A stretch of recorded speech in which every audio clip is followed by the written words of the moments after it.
बहू के सवाल। प्रतिभा को बचपन से ही सवाल जवाब का बहुत शौक होता है, जिसके चलते मम्मी पापा उसे किताबें ला कर देते हैं। लेकिन वो उनकी जगह गूगल की मदद लेकर अपने पास अतरंगी सवालों का पिटारा भरे रखती है, जिनसे वो लोगों को अपने आगे बेवकूफ दिखाने के लिए हर बात पर सबसे अतरंगी सवाल पूछती रहती है। ओ बहू, कहाँ है? जरा जल्दी इधर आ। क्या हुआ मम्मी जी? ऐसा कौन सा आसमान सिर पर आ गिरा जो इतनी हबड़ तबड़ में बुलाया?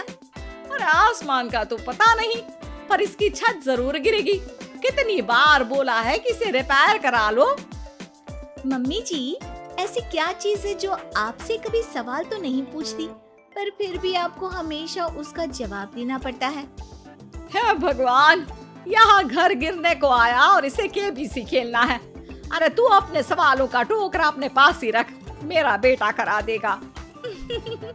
वो आलसी, उनके भरोसे रही तो छत पक्का गिरेगी। इससे अच्छा है कि जल्द जवाब ही दे दो। प्रतिभा की बात सुन सास असमंजस में वहीं बैठ जाती है, जिसे देख प्रतिभा मुस्कुराते हुए वहाँ से चली जाती है। और मती मारी गई थी जो इस सवालों की दुकान को घर ले आई। क्या हुआ माँ, इतनी परेशान क्यों बैठी हो? अरे हाँ आजा, सब तेरी वजह से तो हुआ है। पूरी दुनिया में तुझे कोई दूसरी लड़की नहीं मिली थी शादी करने के लिए, जो इस सवाल बवाल को मेरे सिर पर ला बिठा दिया। अब क्या सवाल पूछ लिया प्रतिभा ने? इस पर सास अभय को प्रतिभा का सवाल बताती है, जिसे सुनकर अभय जोर जोर से हंसने लगता है। अरे माँ, प्रतिभा के पास जाओ और बोलो उसका जवाब है मोबाइल फोन, जो हमसे कोई सवाल नहीं पूछता, लेकिन हमें हमेशा उसके बजने पर जवाब देना ही पड़ता है। ओ हाँ, चल अब दफा हो, आलसी कहीं का। इस पर अभय के वहाँ से जाते ही सास प्रतिभा के पास जाकर उसे जवाब दे देती है, जिसे सुन प्रतिभा हैरान रह जाती है, लेकिन अपनी बात के चलते छत की रिपेयरिंग का काम करा देती है। मेरे सवाल का जवाब इतनी जल्दी देना मम्मी जी के बस की तो बात है नहीं। कोई मुझे इतनी जल्दी हरा दे ये कभी नहीं हुआ, और ना ही मैं होने दूंगी। अब देखो।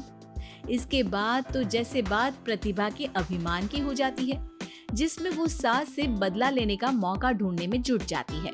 एक दिन, आज ना हमें पड़ोस वाले शर्मा जी के घर डिनर पर जाना है, तो अपने सवालों को घर पर ही छोड़ कर जाना, समझी?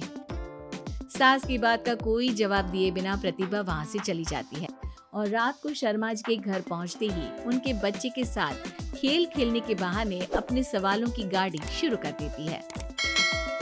पापा, आंटी बहुत सवाल करती है, मुझे उनके साथ नहीं खेलना। अरे ना ना बच्चा, आंटी आपकी नॉलेज के लिए ही तो पूछ रही होंगी ना। अच्छा तो बताओ, एक लड़की 50 फुट की सीढ़ी से गिरी, फिर भी उसे चोट नहीं लगी, क्यों? बच्चे की बात सुनकर शर्मा जी सिर खुजाते बैठ जाते हैं। अब अरे बच्चा, जाओ खिलौने से खेलो, जाओ जाओ। क्यों शर्मा जी, जवाब नहीं पता तो बच्चे को भेज रहे हैं? अरे आप सब भी क्या सवाल जवाब में लग गए, डिनर करते हैं ना। अब तो जवाब सुनकर ही खाना खाऊंगी। क्योंकि वो लड़की आखिरी सीढ़ी से गिरी थी, इसलिए चोट नहीं लगी। मिल गया जवाब, अब कोई बदतमीजी या सवाल नहीं। अच्छा, तो आज तक मम्मी जी को भी सारे जवाब आप ही बताते थे? क्यों, तुम्हारे अहंकार को ठेस पहुंची कि कोई तुमसे तेज कैसे हो सकता है? ओहो, इतना कॉन्फिडेंस। तो बताओ, एक साल में कितने सेकंड्स होते हैं? 12। 2 जनवरी, 2 फरवरी एंड कंटिन्यूड। ज्यादा तेज हो। अच्छा, ऐसी क्या चीज है जिसे तुम छुए बिना पकड़ सकते हो? बात। 2 माँ और 2 बेटी पिज्जा खाने गई, सबने एक एक स्लाइस खाया, फिर भी सिर्फ 3 स्लाइस ही खा पाए। कैसे? क्योंकि उनमें एक ग्रैंड मदर है, फिर उनकी बेटी यानी कि मदर, और फिर उनकी बेटी। हो गई 2 माँ और 2 बेटी। मिल गया 3 स्लाइड का हिसाब। अरे कभी तो अपनी गूगल की दुनिया से बाहर निकलो। अपने आप को अगर इतना ही तेज समझती हो तो अब तुम मेरे सवालों का जवाब दो। कौन सा फूल सबसे अच्छा है? किसका दूध दुनिया में सबसे ज्यादा अच्छा है? कौन सी मिठास सबसे अच्छी है? अभय के सवाल सुन प्रतिभा असमंजस में पड़ चुपचाप बैठ जाती है, जिसे देख सब हैरान रह जाते हैं। प्रतिभा के पास सवाल का जवाब नहीं, ये चमत्कार कैसे हो गया? अरे कभी गूगल छोड़कर ढंग की किताबें पढ़ी होती तो पता होता। इसी तरह कुछ दिन बीत जाते हैं, जिसमें अभय का जवाब ना दे पाने की वजह से प्रतिभा सवाल पूछना बंद कर देती है, लेकिन साथ ही सुकून से रह भी नहीं पाती, जिसे देखकर एक शाम अभय प्रतिभा को कहता है, देखो, मेरा तुम्हें हर्ट करने का कोई मोटिव नहीं था।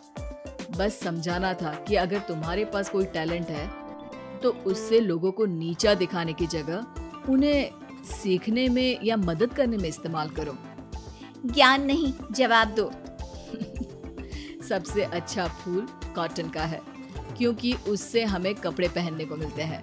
सबसे अच्छा दूध माँ का है, क्योंकि उसकी वजह से एक बच्चा स्वस्थ और तंदुरुस्त रहता है। और सबसे अच्छी मिठास तुम्हारी जुबान में होती है। अगर जुबान से अच्छा बोलोगे तभी तो लोगों से जुड़ पाओगे, उनके मन और जीवन में घर कर पाओगे। अभी भी ज्ञान ही दिया, लेकिन ऐसा जो मेरे पास नहीं था। सॉरी, मुझे कभी समझ में ही नहीं आया कि मैं कितना गलत कर रही हूँ, और ना ही किसी ने समझाया। पर अब वादा करती हूँ, गूगल से ज्यादा किताबों में समय लगाऊंगी, और जो भी सीखूंगी उससे शो ऑफ नहीं करूंगी, लोगों की हेल्प करूंगी।